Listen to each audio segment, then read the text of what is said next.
Hola, mi nombre es Stanley Arguedas y a partir de lo que llamaremos los 4 principios de la planificación inteligente, vamos a analizar qué técnicas modernas de última generación estamos implementando hoy en día en la planificación precisamente para cumplir con esos principios y tener planificación de áreas protegidas más inteligente, una planificación más eficaz, más efectiva, que logre marcar una ruta que sea implementable para que el área logre los objetivos para los cuales fue creada.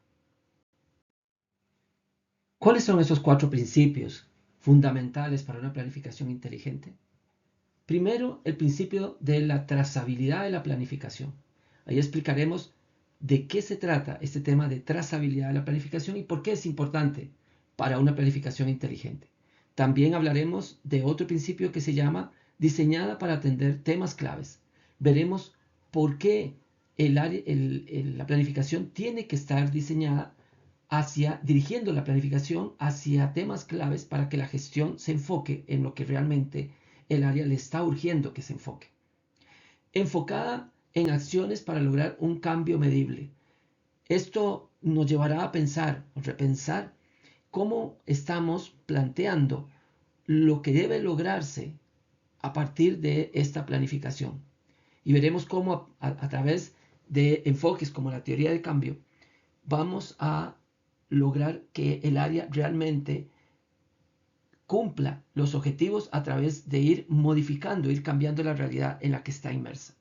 Y por último, toda planificación no sirve de nada si no es implementable. Entonces, el último principio, implementable, implica que tendremos que aplicar técnicas que garanticen o le den al menos una mayor oportunidad al plan que se implemente. Entonces nuestros 4 principios, repasando, son trazabilidad de la planificación, diseñada para atender temas claves, enfocada en acciones para lograr un cambio medible e implementable. Empecemos con este tema de trazabilidad de la planificación. Esto que están viendo aquí es un esquema o flujograma de un marco lógico que utilizamos para desarrollar una planificación que llamamos una planificación de precisión y con trazabilidad. Este flujograma se lee de izquierda a derecha. Empezamos aquí al lado izquierdo, donde van a ver el cursor. Estos cajitas representan análisis que debemos hacer y a partir de cada uno de estos análisis de diagnóstico, vamos a sacar una conclusión que responde a la pregunta: ¿qué debemos cambiar en la realidad para mejorar la situación que hemos analizado? Y cada una de esas respuestas está representada por una bolita de colores. Los colores representan temas diferentes. Pues podemos ver que a partir de análisis diferentes podemos obtener desafíos que están relacionados temáticamente. Por ejemplo, en un análisis institucional podemos hablar de la importancia de la educación ambiental. Eso podría salir también en un análisis de gobernanza, de externalidades o de otros tipos de análisis que estemos haciendo, como el de conservación. Entonces, los colores representan los, los temas que van surgiendo y cada bolita es la respuesta a la pregunta. O sea, cada bolita es un desafío, o sea, es algo que debemos cambiar. Una vez que hemos hecho esto, hemos recorrido los análisis, juntamos esas bolitas que son de un mismo color, o sea, que responden a un mismo tema, los juntamos por temas, sacamos grandes temas, esos grandes temas se convierten en líneas estratégicas y a partir de esta línea estratégica obtenemos, ya en el marco de la teoría de cambio, obtenemos un objetivo y le colocamos a cada objetivo tantas metas como bolitas tenemos. Bueno, a veces tenemos una meta que cumple con 2 desafíos o a veces se requieren 2 metas para un mismo desafío. Luego desarrollamos una serie de resultados intermedios que representan la ruta que debe seguir el proceso, lo que debemos ir logrando para alcanzar la meta. Y por último, establecemos cuáles son las tácticas o las estrategias específicas con las cuales podemos ir resolviendo esos resultados intermedios. con esas tácticas generamos un proyecto que es nuestro plan de acción, que en nuestro caso, aun cuando en muchos de los planes que se desarrollamos la temporalidad son 10 años, los proyectos son a 3 años, de manera que eso nos va permitiendo adaptabilidad en el proceso. Esos proyectos se distribuyen en los diferentes programas de manejo que tiene el área. Esto es lo que llamamos un marco lógico de un proceso de planificación, y lo he explicado porque me permite mostrarles cómo desarrollamos la trazabilidad a partir de este marco lógico. Esto es parte de un plan de manejo, de un proceso de elaboración de un plan de manejo, y es un componente de la teoría de cambio que voy a explicar más adelante. Lo que quiero que observen es en la parte superior los desafíos. Esos son los desafíos, y la AG significa que ese desafío viene de un análisis de gestión. El desafío 1, el desafío 2 viene de un análisis de amenazas. Eso significa la A. Entonces, en la línea estratégica hacia un turismo sostenible tenemos dos desafíos que vienen de dos análisis diferentes. Luego hemos colocado el objetivo de la línea estratégica, y hemos colocado al inicio una meta, los resultados intermedios, que son marca como la ruta de trabajo, las tácticas, y luego hay que colocar los proyectos. Esto se los muestro solamente como un ejemplo de esa trazabilidad. Digamos, aquí sabemos que si esa meta no se cumple, o sea, si no hacemos esos proyectos que se diseñaron con base en esas tácticas y que van atendiendo esos resultados intermedios, no vamos a lograr la meta. Si no logramos la meta, entonces no vamos a atender los desafíos. Si no atendemos el desafío, entonces no vamos a resolver, no vamos a lograr ese cambio que necesitamos para resolver una situación que fuera analizada en el diagnóstico. Este muestra ese diagrama en términos generales. Esto fue hecho para también un parque nacional en Costa Rica, en donde se implementó esta técnica. No lo ven así, entonces lo voy a ampliar una de sus líneas, y ahí pueden ver dónde están los desafíos, luego el objetivo del eje estratégico, las metas que se diseñaron, las tácticas y los proyectos. En este caso no tenemos la ruta, o sea, los resultados intermedios, porque en este momento no se utilizó ese componente. Pero ahí pueden ver ustedes toda la línea de la lógica del proceso. Y ahí podemos, hacia atrás, saber que si no implementamos el proyecto X, no abordamos esa táctica, no resolvemos esa meta, por lo tanto, no vamos a lograr alguno de los desafíos que se generaron a partir de los análisis. Regresando acá al diagrama, vemos entonces cómo a partir de un análisis generamos desafíos. Esos desafíos se agrupan temáticamente, generando una línea estratégica que a su vez genera un objetivo y unas metas. Entonces, vean, denle seguimiento a la bolita roja. Eso se genera al final en una serie de proyectos que son entregados a los programas. Entonces, por este medio sabemos que si un programa no se realiza, quiere decir que no se va a atender alguno de los elementos, de los aspectos, de los desafíos que fueron identificados a partir del análisis. Esto es lo que llamamos la trazabilidad. ¿Por qué es importante la trazabilidad? Porque nos permite entender la importancia de un elemento. Nos permite también saber de dónde están saliendo las actividades que estamos planteando. No son ocurrencias. Nos permite entender la consecuencia de no hacer algo, de no implementar un proyecto. E igualmente, si la circunstancia que dio origen al proyecto ya no es válida o a la meta, nos permite entender que estamos en un proceso de planificación desactualizado porque aquellas circunstancias que dieron origen ya no existen como tales. Sin una trazabilidad, podemos caer en la tentación de colocar cualquier cosa en el plan, bajo el argumento de que es importante. Y entonces colocamos una serie de actividades que realmente no vienen a solucionar ningún problema específico que se haya identificado en el proceso. Otra manera de presentar esto, que lo hemos usado en actividades de presentación del plan con comunidades, es mostrando la línea estratégica. Mostramos los desafíos, que los hemos llamado problemas priorizados. Ahí están los desafíos.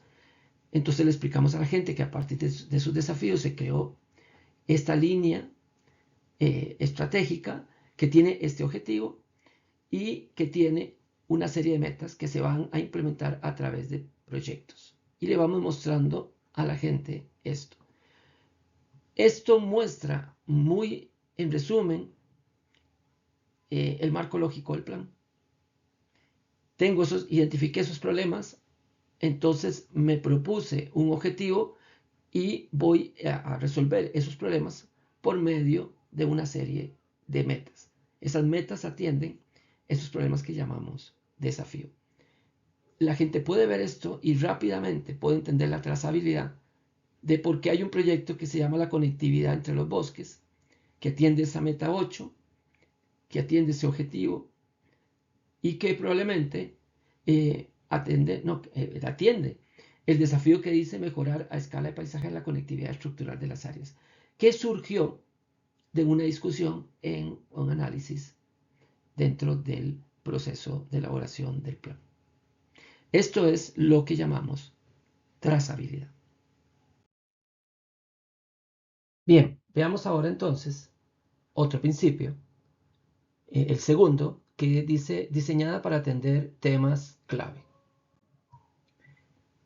Para esto, en este enfoque, en este marco metodológico, esta idea de enfocarnos en temas claves se atiende a través de un marco conceptual que nos dice que todo proceso de elaboración de un plan de manejo o de una planificación en un área protegida parte del análisis de tres grandes componentes.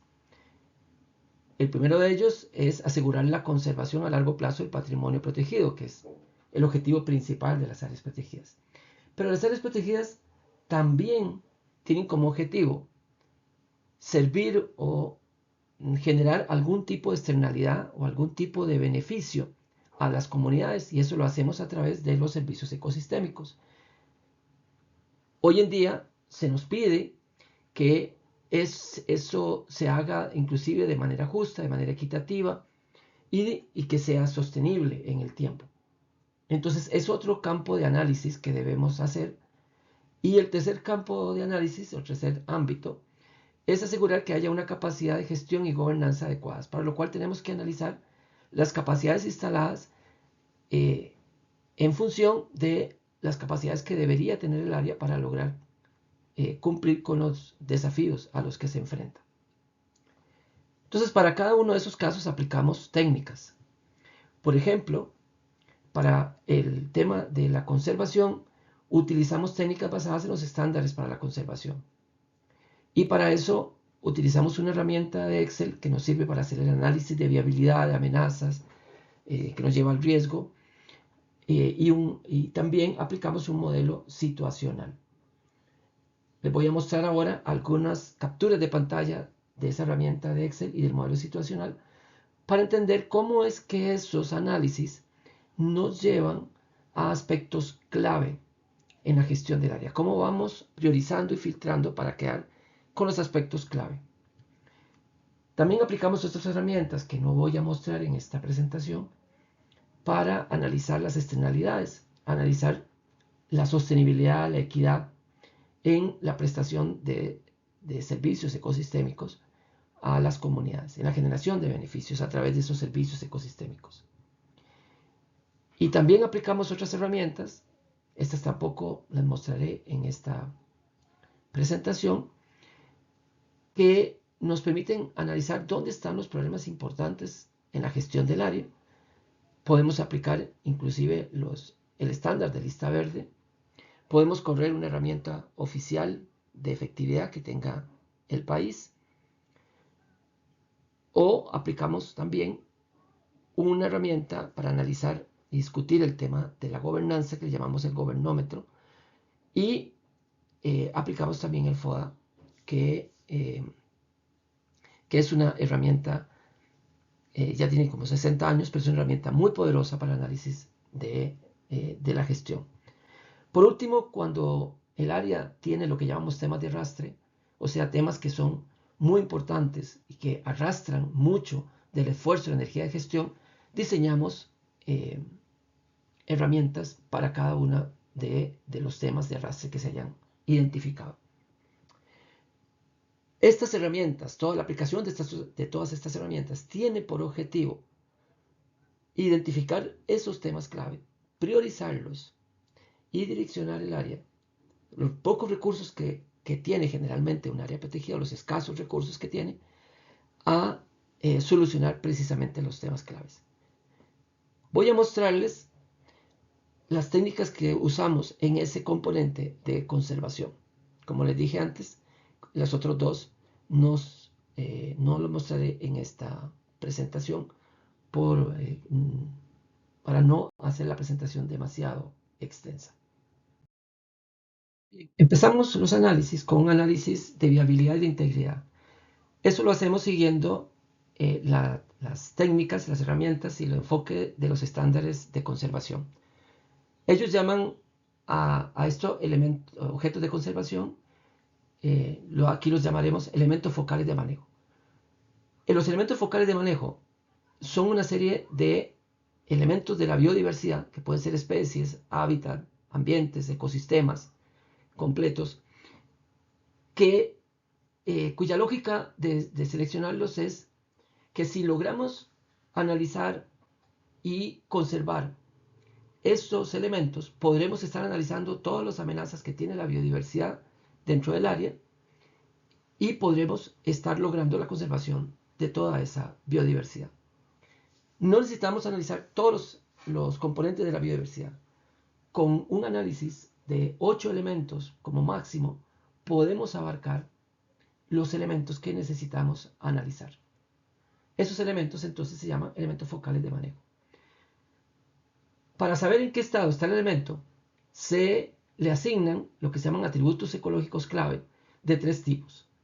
De tamaño, que tiene que ver con cantidades, de condición, que tiene que ver con la calidad del elemento, y de contexto, que tiene que ver con, valga la redundancia, el contexto en donde está ese elemento y qué tan favorable es ese contexto. Cada uno de los atributos ecológicos clave tiene un indicador.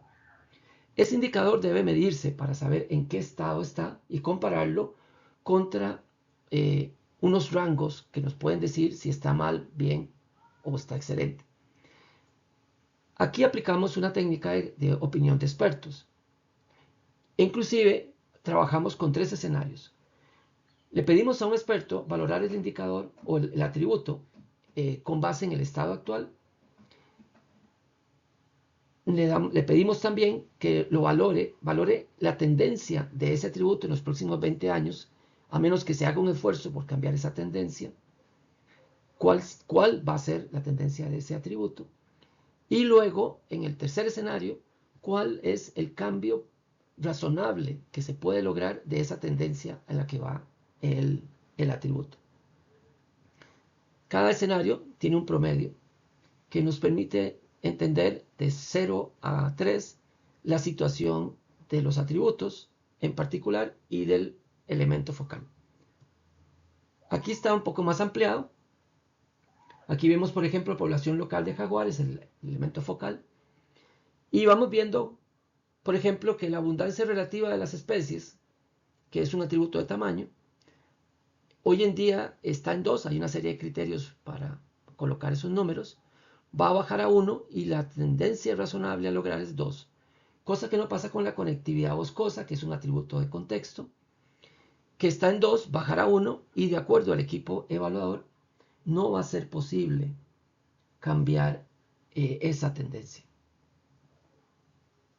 Este análisis entonces nos permite identificar dónde debemos colocar las baterías. En este caso, por ejemplo, si el índice de abundancia relativo de especies presa del jaguar va a pasar de 3 a 1 en los próximos 20 años, significa que ahí tenemos que trabajar para revertir esa situación, esa tendencia que vemos a futuro.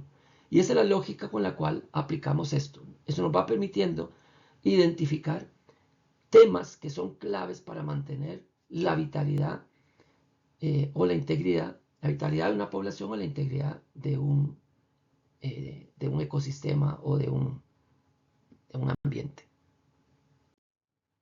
Ahora, ¿cómo aplicamos esto con ciencia? Bueno, si tenemos un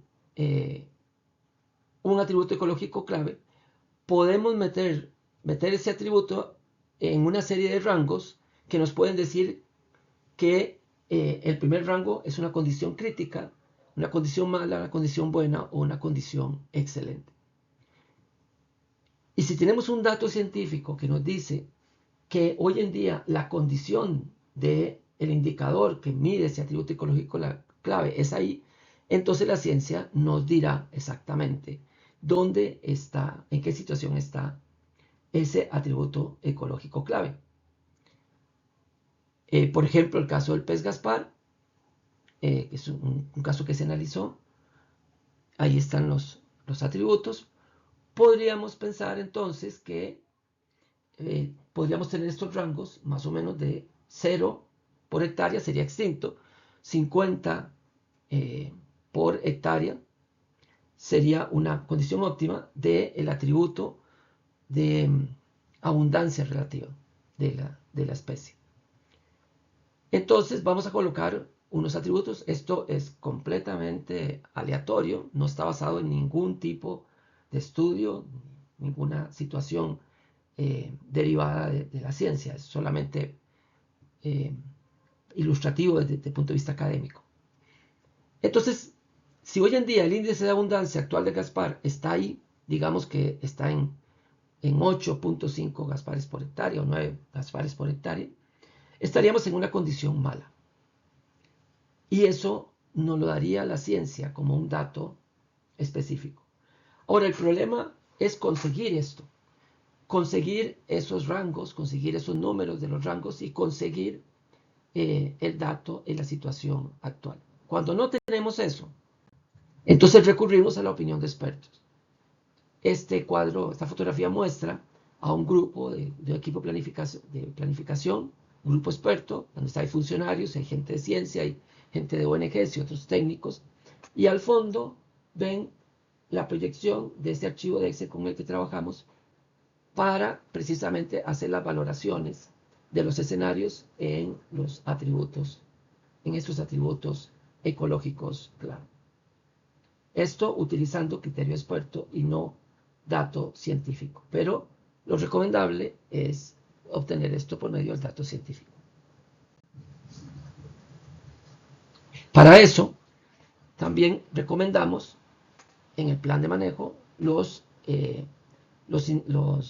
cómo medir los indicadores. En este caso, estos indicadores forman parte de un programa nacional de monitoreo ecológico, por lo tanto, ya están establecidos los protocolos con los que se puede medir la abundancia, el índice de abundancia relativo. Por ejemplo, eso ya está establecido a nivel de país. Entonces, es solamente aplicar el protocolo. Entonces, monitorear estos indicadores debe ser el objetivo principal de cualquier programa de monitoreo que esté aplicado al manejo. Entonces, cuando el área monitorea estos indicadores, está monitoreando el impacto de la gestión que se planifica a través de los planes de manejo. Y ahí juntamos estas dos herramientas para que tengan sentido. Posteriormente, el análisis de viabilidad e integridad de los elementos focales, enlistamos las actividades que llamamos clásicamente amenazas, o sea, son aquellas actividades humanas que generan daños a esos elementos focales o a los atributos ecológicos clave que tienen. y se analizan a través de 3 parámetros: extensión, impacto y duración. Hay una serie de criterios para esto, lo cual nos permite identificar el índice de presión de cada una de estas actividades. El índice de presión es una medida de la capacidad de daño que tiene esta actividad. Y veamos qué hacemos con este índice de presión. Lo que hacemos es cruzar las amenazas con los atributos ecológicos clave. Verán que en esas tablas aparecen unos ceros y unos unos. Cero significa que la amenaza no le genera ningún daño directo o indirecto al atributo. Le ponemos un 1 cuando el daño es indirecto o a futuro, y le ponemos un 2 cuando es directo. Entonces, de esta manera vamos midiendo a cuántos atributos ecológicos clave le causa daño esta amenaza. Con eso calculamos una cosa que se llama el índice de amenaza, que es realmente lo que nos permite priorizar las amenazas. Las amenazas que van a ser prioritarias son aquellas que causan el mayor daño a la mayor cantidad de elementos focales. Entonces hay un algoritmo que toma en cuenta el índice de presión que calculamos anteriormente y lo analiza con las veces que esta amenaza le causa un impacto a algún atributo ecológico clave, y si lo hace de manera directa o indirecta. Otra cosa que hacemos es lo que llamamos una georreferenciación acumulativa de amenazas. En los cuadritos verdes que ven al lado izquierdo vamos georreferenciando amenaza por amenaza. Y luego juntamos todas esas amenazas y pintamos de rojo lugares donde hay mayor acumulación de amenazas, de naranja el siguiente, y amarillo donde hay la menor cantidad de amenazas. Entonces, esto nos permite identificar zonas críticas. Entonces, igual forma parte del criterio de priorización, no solamente de qué amenazas prioritarias, sino también qué sitios son prioritarios de atender, porque son zonas críticas. Por último, aplicamos esta técnica, que es una técnica de análisis situacional, en donde lo que vemos en la primera columna de derecha a izquierda son los elementos focales, y luego siguen las amenazas priorizadas. Esas líneas representan los daños que causan las amenazas a los elementos focales. Y luego hacemos la pregunta: ¿qué es lo que ocurre o lo que no ocurre en el territorio que permite que esas amenazas generen esos daños a esos elementos focales? Y empiezan a surgir una serie de ideas que parten del análisis situacional, que están representadas en los cuadritos. También identificamos actores que están detrás de esas acciones o esas no acciones. Y una vez que hemos hecho todo este análisis, le pedimos al equipo de planificación que identifique cuáles son aquellos factores en donde es factible intervenir, lograr algo. Un factor que nos va a permitir un impacto importante, ojalá un efecto dominó, o sea que si atendemos eso podríamos atender otras situaciones más, y que está dentro de los recursos o las posibilidades del área atender ese aspecto. Entonces, con esos criterios, los miembros del equipo eligen los factores que van a atender. Por ejemplo, ahí están señalados con flechitas, y a partir de eso generan los desafíos sobre esos elementos. De esa forma, realizamos una serie de análisis, aplicamos herramientas, y todas las herramientas tienen por objetivo entender lo que está pasando, pero además lograr identificar de todo lo que está pasando qué es lo más grave para el área y reducir la cantidad de cosas que debemos atender. No vamos a poder solucionar todos los problemas, pero entonces necesitamos entender cuáles son los problemas más graves, los que son más urgentes de, de, de solventar, en este caso, para mantener la conservación a largo plazo del patrimonio protegido. Y lo mismo hacemos con los otros elementos, el de externalidades y el de capacidad de gestión. Al final, para cada uno de esos análisis que estaban representados en ese marco lógico que les comenté al inicio, cuando hemos terminado el análisis, le hacemos esta pregunta al equipo. ¿Qué debemos cambiar en el territorio que, de hacerlo, se mejorará sustantivamente la situación analizada? La respuesta a esta pregunta representa un nuevo desafío.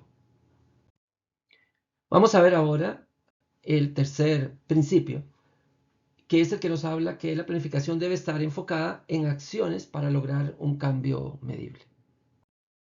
Para cumplir con este principio, utilizamos el enfoque de la teoría de cambio. La teoría de cambio lo que nos dice es que la planificación debe estar direccionada a lograr un cambio en la situación, en este caso del área protegida, de forma que una vez que se haya implementado el área, es posible medir esos cambios en el terreno. La teoría de cambio no es más que una manera de enfocar la planificación hacia lograr algo que podamos después medir y que signifique que se ha mejorado la situación del área protegida, y no enfocarnos en hacer cosas, sino en lograr cosas. Para eso utilizamos diferentes temporalidades. Nosotros hemos estructurado la teoría de cambio de esta manera. Hay muchas maneras de estructurarla y pueden encontrar varios en la literatura. Nosotros lo hacemos de esta manera. Tenemos una parte que es la escala de 20 años, que tiene que ver con las metas de conservación, que es aquellos escenarios de largo plazo que habíamos planteado en el análisis de los elementos focales, y también con la zonificación, porque la hacemos con una zonificación por condición que debe irse mejorando a lo largo del tiempo. Esto nos da una escala de 20 años en esa teoría de cambio, y hay que monitorear y medir esos cambios en esa escala. Pero por otro lado, sabemos que los desafíos los convertíamos en líneas estratégicas, luego poníamos un objetivo de gestión sobre esa línea estratégica, y las metas tenían que ver con cuantificar lo que íbamos a lograr en cada desafío. Y esa es una escala de 10 años. Generalmente los planes de manejo los hacemos para 10 años. Ahora, para lograr esa meta, definimos una ruta, que es una escalada de resultados que nos van llevando hacia el logro de la meta. Esa meta cuantifica lo que vamos a lograr, el cambio que queremos lograr, a través de entonces, de lo que lo vamos a lograr a través de ir alcanzando esos resultados. O sea, nos hacemos la pregunta, para lograr tal meta, X meta, primero, ¿qué debería haber resuelto? Tal cosa. Luego, ¿qué tengo que resolver? Tal otra. Luego, ¿qué tengo que haber logrado? Y así sucesivamente. Y eso es lo que nos da la ruta. Luego planteamos las estrategias específicas y planteamos los proyectos, como las acciones que vamos a ejecutar, y las hacemos en escala de 3 años. Entonces, esta teoría de cambio está estructurada en 3 temporalidades, pero en los 3 casos existen formas de medir cómo estamos avanzando en el logro de esa teoría de cambio. De nuevo volvemos a esta diapositiva que les había mostrado antes, en donde estructuramos la teoría de cambio a partir de los desafíos con las metas. La meta es la métrica de la planificación. Veamos, la lógica es esta. El desafío es el resultado, la conclusión del diagnóstico. Es el que nos orienta y nos determina el cambio que debemos lograr. El objetivo de cambio es el que nos direcciona en un tema que vamos a trabajar y lo que queremos lograr. Por ejemplo, en este caso, incrementar la oferta turística. Por eso usamos en el verbo, en el objetivo, un verbo de cambio. Y luego le ponemos una métrica. ¿Cuánto vamos a avanzar en ese incremento de la oferta turística? Y ponemos esas metas que aparecen ahí, que pueden ser medibles, en el sentido de que ese cambio yo lo puedo medir. Los resultados intermedios nos dan la ruta, las tácticas nos dicen cómo logramos esos resultados intermedios y luego los proyectos nos definen las acciones concretas que vamos a implementar para lograr esa teoría de cambio. Esto es lo que utilizamos para lograr ese principio de direccionar las acciones hacia un cambio medible en el territorio. El último principio es el principio que nos dice que el plan tiene que ser implementado. Tiene que tener características que permitan que sea implementable. ¿Qué técnicas utilizamos en este sentido? Una técnica que utilizamos es lo que llamamos el DPP, diseño del proceso de planificación. Con este diseño, lo que logramos es establecer un proceso de elaboración de un plan que reduzca las barreras para su implementación. Ya se han hecho estudios y se ha determinado que muchas de las barreras que impiden que los planes de manejo o limitan que los planes de manejo sean implementados se construyen en el proceso de planificación. Entonces aplicamos el DPP como una herramienta para bajar esas problemáticas, para generar un producto que tenga mayores chances de ser aplicado.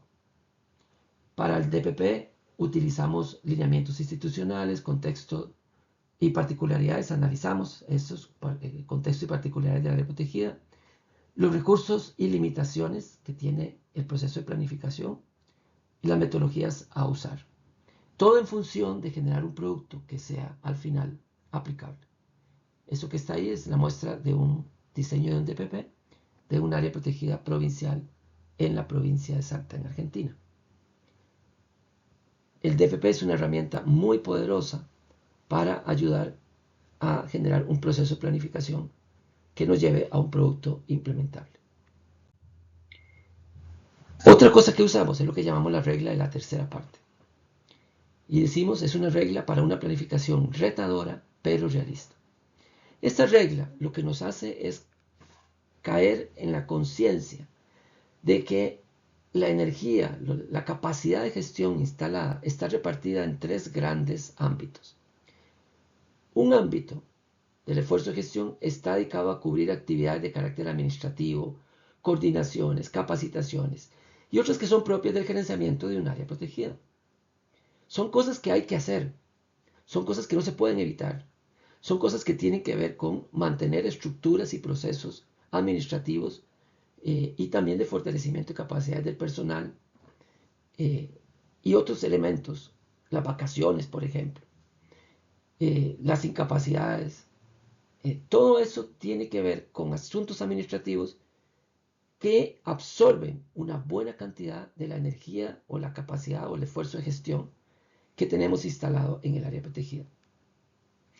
Otra buena parte de ese esfuerzo de gestión se lo lleva lo que llamamos las actividades cotidianas o el día a día, actividades de mantenimiento, atención de urgencias, acciones cotidianas en el marco de las responsabilidades que tienen los diferentes programas de manejo, como es atender público todos los días, ir a escuelas y colegios a dar charlas, hacer actividades rutinarias de control y vigilancia, atender un incendio forestal, que son cosas importantes para el área, son cosas que hay que hacer también, son cosas que nos ayudan a mantener un status quo, pero no necesariamente a lograr un cambio. Solo una tercera parte, esa última tercera parte del esfuerzo de gestión está dedicado a actividades que generan cambios en el estado de situación del área protegida y su zona de influencia. O sea, cambios que los llevan a avanzar hacia su marco misional estratégico, su visión, su misión, sus objetivos estratégicos. Y eso es lo que contiene el plan de manejo. Este esta regla es muy poderosa para hacer entender a la gente que si un área protegida tiene, por ejemplo, y lo digo de una manera metafórica, tiene 30 personas, estaríamos haciendo un plan de manejo no para 30 personas, estamos haciendo un plan de manejo para 10 personas. Si tiene 3 vehículos, estamos haciendo un plan de manejo para un vehículo. Porque simbólicamente las otras dos partes se van hacia esos otros esfuerzos. Eso nos ayuda a bajar la expectativa de las cosas que realmente son posibles de hacer para el área. Y eso le da al plan una visión realista, sin dejar de hacerlo retador para que forzar a la institución a lograr esos cambios.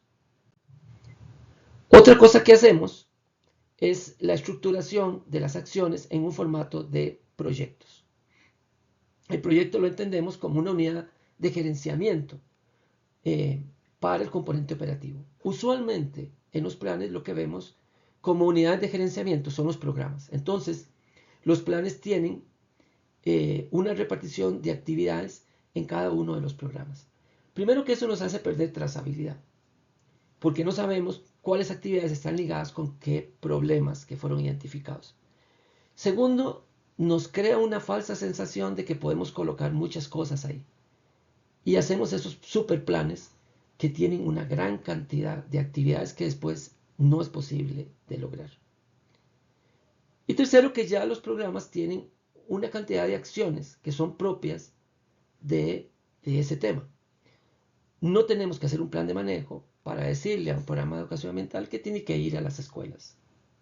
O al programa de atención a visitantes que tiene que atender al público que llega todos los días. O el programa de control y vigilancia que tiene que salir a hacer patrullajes y atender las denuncias. No necesitamos un plan de manejo para eso. Necesitamos un plan de manejo precisamente para lograr esos cambios que estamos identificando en la teoría de cambio. Entonces, esas acciones las empaquetamos en un proyecto que tiene una gran ventaja que vamos a ver a continuación. Este es el perfil de un proyecto. Los proyectos con los que trabajamos son proyectos de 2 páginas a lo sumo. No estamos hablando de un proyecto en toda su extensión. Realmente lo que estamos hablando es de un perfil o un concepto de proyecto. Y ahí colocamos una serie de elementos, incluyendo, ahí pueden ver en la parte inferior, las acciones, en qué semestre deben realizarse y un costo incremental, o sea, lo que hay que conseguir, además de lo que ya se tiene, para poder lograr el resultado. Sin embargo, hay algo muy interesante que hacemos en estos proyectos, y es que establecemos que si bien el líder del proyecto puede ser la administración del parque, en este caso el Parque Nacional Volcán Tenorio, donde pertenece este proyecto, el proyecto se va a coejecutar con una serie de aliados. Entonces, lo que realmente estamos haciendo es generando un concepto de gestión colaborativa. Es un esquema de ejecución de los proyectos a partir de socios implementadores para este modelo de gestión colaborativa. De manera que si encontramos actores que les interesa los resultados, lo que se quiere lograr con este proyecto, podemos hacer una coalición, podemos hacer grupos de trabajo y entonces la ejecución de ese proyecto no queda en manos exclusivamente solo del equipo del área protegida, sino que tenemos conjuntos de actores que pueden ser comunidades, otras instituciones, ONGs, academia, que van a coadyuvar a ejecutar de manera conjunta este proyecto, valga la redundancia, junto con el área protegida. Y esto aumenta exponencialmente las oportunidades de que estos proyectos se logren ejecutar. Y es una de las técnicas más poderosas para lograr la ejecución de las acciones de los planes. Ahora, estos planes se programan para 3 años, pero el plan es de 10 años. Decimos que nos mantenemos en el plan en tanto no cambiemos los objetivos y las metas del plan. Los objetivos y las metas del plan son a 10 años. Nos planteamos eso a 10 años. Y eso, mientras siga siendo el norte del proceso, nos mantendremos en el marco de ese plan. Ahora, lo que vamos a ir modificando y replanificando constantemente es la estrategia o las acciones concretas con las que vamos a lograr esas metas de 10 años. Entonces, primeramente, diseñamos proyectos para los primeros 3 años, el primer trienio de ejecución del plan. Ahí se ejecutan esos proyectos y al final de ese trienio se analizan los avances y se analiza qué impacto está teniendo ese proyecto realmente en los indicadores o en la meta que queremos lograr. Y vemos si la estrategia está bien y si las acciones están bien. Con base en esos resultados, replanificamos al segundo trienio. Se ejecutan los proyectos replanificados en el segundo trienio y se hace el mismo ejercicio. Igualmente en el año 6. Solamente que ya lo que se replanifica es lo que se va a hacer en el último año, que tiene que ver con cerrar las últimas acciones y preparar la elaboración del siguiente plan general de manejo, como se le conoce aquí en Costa Rica. De hecho, esta es una diapositiva en la que se explica a los participantes de estos procesos cómo funciona este tema de los proyectos de cada 3 años.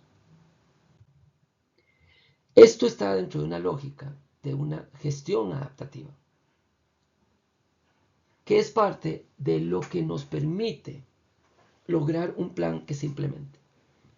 Nadie puede decir hoy en día cuáles van a ser las mejores acciones para lograr una meta dentro de 4 años, 6 años, 8 años. No se puede decir eso. Nadie tiene una bolita de cristal para adivinar el futuro. Entonces, este sistema es un sistema que le permite al plan rejuvenecerse cada 3 años.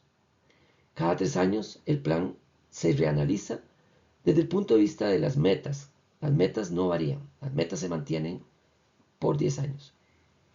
Pero el modelo de intervención, las acciones de intervención, las tácticas de intervención se van rejuveneciendo según va pasando el año, según vamos aprendiendo, según vamos va cambiando la realidad. Entonces, es la parte que aquí dice, bueno, empezamos con el diagnóstico, luego la teoría de cambio, los proyectos, que es la parte de implementación, y vamos analizando y adaptando la intervención con base en los resultados. Y eso es lo que hacemos cada 3 años. Y luego la idea es que eso lo podamos sistematizar y compartir los aprendizajes con otros a través de los informes. Esto es el ciclo de una gestión adaptativa, una gestión inteligente que aprende y se adapta en el tiempo. Bien, esta última técnica que quiero mostrarles le llamamos gestión a vista.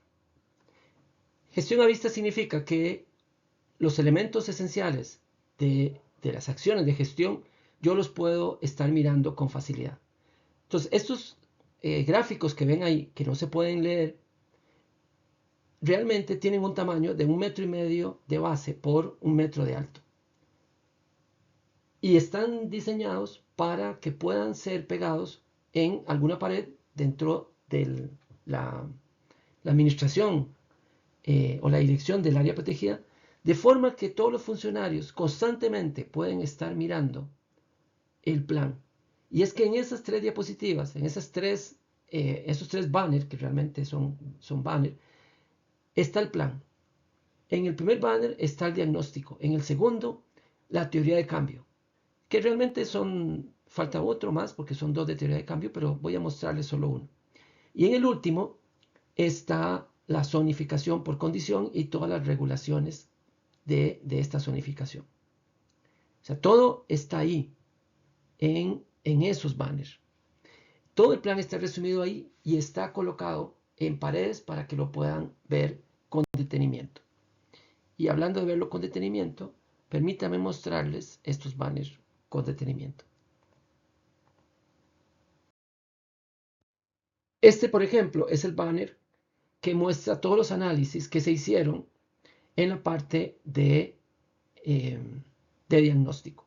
Ahí vemos los análisis de los elementos focales, vemos los análisis a las amenazas, el modelo conceptual, vemos la priorización de amenazas, también un análisis de tenencia de la tierra que se hizo, los análisis de los servicios ecosistémicos, un análisis de los servicios turísticos como parte del tema de arrastre, que fue el tema de los servicios turísticos y la tenencia de la tierra, e inclusive el análisis de actores que hacemos al inicio del proceso para determinar con quiénes hay que trabajar. En el recuadro que está en la parte inferior derecha están todos los desafíos que surgieron de estos análisis. Bueno, también está ahí el análisis de gestión, la aplicación de la herramienta de gestión, inclusive la que aplicamos fue lista verde en ese caso. Este es el diagnóstico. Todo el diagnóstico está contenido en este primer banner. En el siguiente banner está la teoría de cambios. Yo les había mostrado esto ya anteriormente. Ahí están los desafíos que retomamos en una línea estratégica que es gobernanza, el objetivo, las metas, las tácticas, los proyectos e inclusive tenemos un sistema de seguimiento a los proyectos para el primer trienio. No tenemos de los siguientes porque no sabemos qué proyectos se van a ejecutar en los próximos años. Pero ahí está el plan.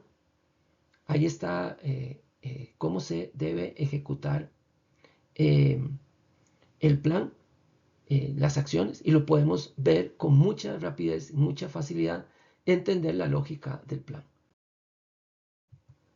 Por último, está la zonificación, en donde tenemos los 4 tipos de zonas, incluye las zonas internas, las zonas externas, y tenemos las reglas del juego, que desde aquí no lo podemos ver, pero en el banner sí se puede ver lo que está permitido en cada una de las zonas, siguiendo la metodología que usamos, que es establecer las regulaciones de acuerdo al enfoque TIC, tecnología, intensidad y controles, para cada actividad en cada una de las zonas.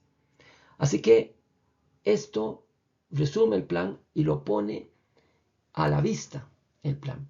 Y de esa forma contribuimos a que el plan esté constantemente siendo recordado a los funcionarios cada vez que pasan a la par de estos banners y puedan estar constantemente teniendo en su imaginario, en su memoria, de qué se trata el plan.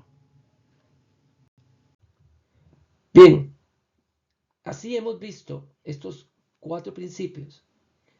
Hemos visto qué son esos principios y hemos visto técnicas que se utilizan para lograr implementar y generar una planificación inteligente. No importa las técnicas que usted utilice, no importa el enfoque metodológico que utilice, tiene que ser una planificación inteligente, una planificación con trazabilidad para entender de dónde vienen las cosas, diseñada para atender temas claves para poder enfocar la energía de la gestión, que siempre es limitada, en aspectos que realmente sean estratégicos, enfocada en acciones para lograr un cambio medible para que después de que termine de implementarse la planificación podamos medir y ver y palpar cambios importantes y bueno, que sea implementable, porque si no es implementable, entonces no estaremos ganando nada con ese plan. Recuerden lo que dijo Einstein, la mente es igual que un paracaídas, solo funciona si se abre.